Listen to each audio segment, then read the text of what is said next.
चीन पर भारत की नई डिजिटल स्ट्राइक को लेकर अमेरिका से बड़ा बयान सामने आया है। चीन के 118 और ऐप्स पर बैन लगाए जाने का अमेरिका की ओर से स्वागत किया गया है। अमेरिका ने भारत के कदम को बिल्कुल सही बताया है और उसकी सराहना की है।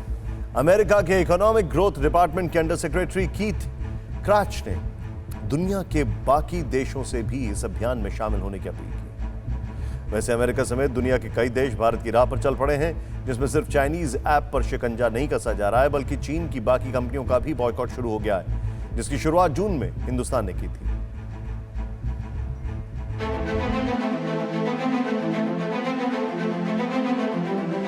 भारत का डिजिटल स्ट्राइक और इकोनॉमिक वॉर दोनों ही चीन पर भारी पड़ रहे हैं।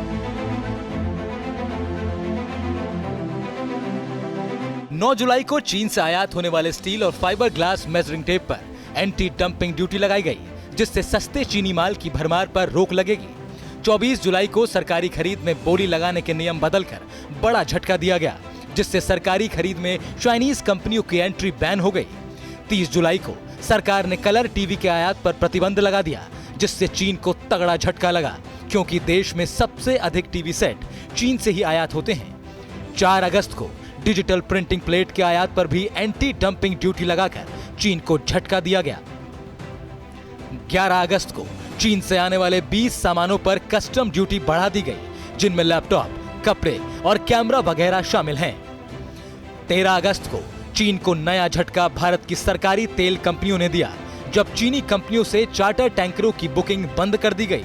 21 अगस्त को केंद्र सरकार ने 44 वंदे भारत ट्रेनों का टेंडर कैंसिल करके चीन को एक और बड़ा झटका दिया।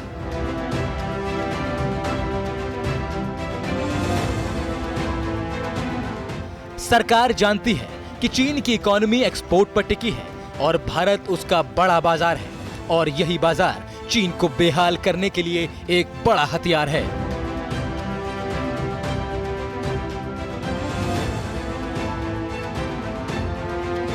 चीन के कस्टम डिपार्टमेंट के मुताबिक इस साल जनवरी से जुलाई के बीच चीन से भारत को होने वाले एक्सपोर्ट में 24.7% की कमी आई है। इसका सीधा असर बीजिंग की तिजोरी पर पड़ा है। खजाना खाली होने लगा है और ड्रैगन अब छटपटा उठा है। अड़ी सोमवार से शुक्रवार शाम 6 बजे सिर्फ TV9 भारतवर्ष पर।